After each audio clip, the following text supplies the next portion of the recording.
Hey everyone! In this tutorial I will show you how to sort tabs and tab groups in Chrome browser using Tab Organizer extension.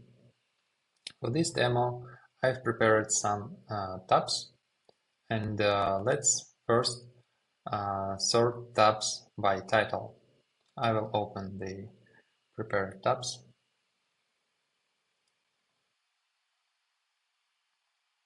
So then I open the extension pop-up and click the sort by title.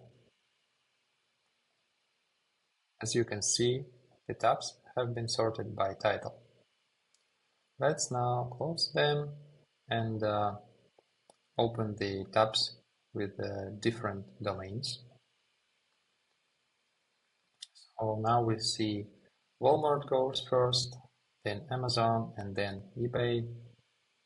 In order to sort them alphabetically, I will click the Sort by Domain button.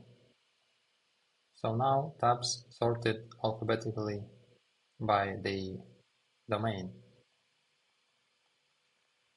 Also, the Tab Organizer extension supports sorting of the tab groups.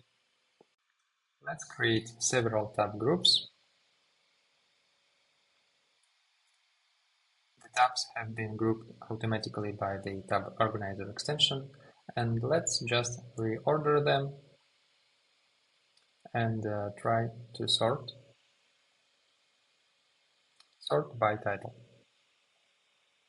As you can see, the tab groups have been sorted alphabetically. Thanks for watching.